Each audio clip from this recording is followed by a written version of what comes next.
हुकूमतें जब आती हैं तो अवाम के हालात बदलते हैं। हुकूमतें जब आती हैं तो इंसाफ को लेकर, गुर्बत को लेकर अवाम के हालात बदलते हैं। पाकिस्तान में जब हुकूमत आती है तो अवाम के हालात तो पहले से भी बदतर हो जाते हैं, हुक्मरानों के हालात बदल जाते हैं। मतलब मुझे कोई इसमें एतराज़ नहीं कि हसन और हुसैन नवाज़ जो है उनको बरी कर दिया गया, बिल्कुल गलत केस होगा, उनको साथ नाजायज़ हुआ काम। लेकिन जितना फौरी इंसाफ प्राइम मिनिस्टर के भतीजों को मिला है, इतना फौरी इंसाफ एक आम पाकिस्तानी और बिलखसूस उस वोटर को हासिल नहीं है जिसकी वोट की ताकत से शहबाज शरीफ साहब, इमरान खान साहब, आसिफ अली जरदारी साहब, ये लोग, मरीम नवाज साहबा, ये लोग इक़्तिदार तक पहुँचते हैं।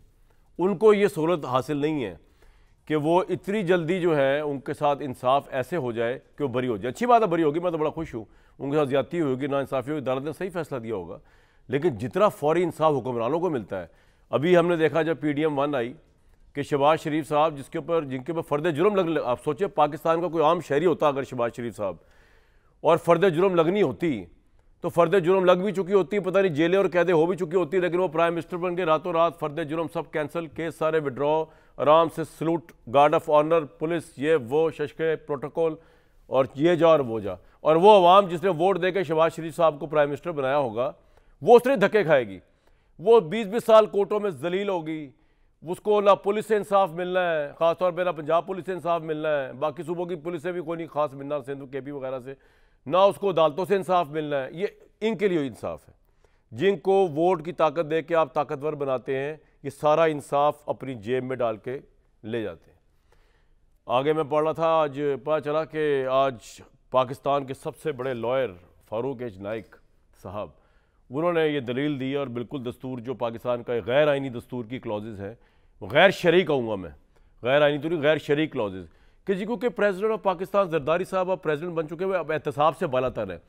भाई आपने तो सारी सुन्नत नबी सल्लल्लाहु अलैहि वसल्लम, सारी सुन्नत सहाबाए कराम रज़ियल्लाहु अन्हुम, सारी सुन्नतें और तरीक़तें जो खिलाफत राशिदा थी उसकी आपने नफ़ी कर दी। Who is president? किस तरह एक प्रेसिडेंट इस्लामी जमहूरिया पाकिस्तान का जो है वो तमाम केसेस से वो एग्जाम्प्ट है? ये कुरान की कौन सी आयत है? ये कौन सी हदीस है? किस खलीफा राशिद के दौर में ये हुआ करता था? हमारे तो जो खलीफा राशिद थे वो कहते थे कि जनाब हम दरिया फरात के किनारे जानवर भी प्यास से मर जाए तो हम आंसरेबल हैं, एज अ खलीफा आंसरेबल है। वो प्रेसिडेंट बन गए तो आज फारूक H नाइक साहब ने कह दिया कि जनाब वो तो प्रेसिडेंट बन चुके हैं, और प्रेसिडेंट तो इतना बड़ा ओहदा होता है कि वो उन पर दहशत गर्दी का मुकदमा हो, उन पर करप्शन का मुकदमा हो, कत्ल का मुकदमा हो, चोरी का मुकदमा हो, वो प्रेसिडेंट ऑफ पाकिस्तान अब कुछ नहीं हो सकता।